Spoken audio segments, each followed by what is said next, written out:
Hi guys welcome to Raja Saab movie trailer 2.0 review. Trailer అయితే చాలా బాగుంది బ్రో. చాలా నీట్గా కట్ చేశాడు మారుతి ఈసారి. ఫస్ట్ ట్రైలర్లో జరిగిన తప్పుల్ని ఈ ట్రైలర్లో సరిదిద్దుకున్నాడనే చెప్తాను నేనైతే. ఎందుకంటే అంత నీట్గా ఉంది విజువలైజేషన్ అంతా. కానీ నాకైతే ఒక దగ్గర బాధ అనిపిస్తుంది భయ్య. మొత్తం సినిమాని అంతా ట్రైలర్లోని ఈ మధ్య చూపించేస్తున్నారు అని అనిపిస్తుంది. మీరేమంటారు?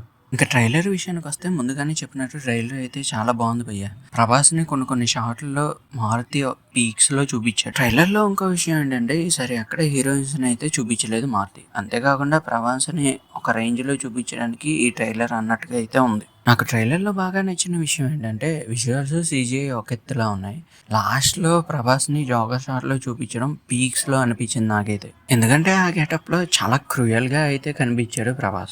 ట్రైలర్ అంతా చూసిన తర్వాత నాకైతే ఒకటి అనిపించింది భయ్య, మారుతి విజన్ చాలా పెద్దదే ఉంది. సినిమా కోసం చాలా బాగా కష్టపడ్డాడు. అంతేకాకుండా ప్రభాస్ కూడా చాలా ఇష్టంతో చేసినట్టుంది. ఇప్పటిదాకా ట్రైలర్ని ఎవరైనా చూడకపోతే వెళ్ళి చూసేయండి. చాలా బాగా అయితే ఎంజాయ్ చేస్తారు. సంక్రాంతికి మటుకు గుర్తుపెట్టుకోండి, బొమ్మ దత్తరిల్లిపోద్ది అనిపిస్తుంది. ఏదైనా అయితే తర్వాత చూసుకుందాం.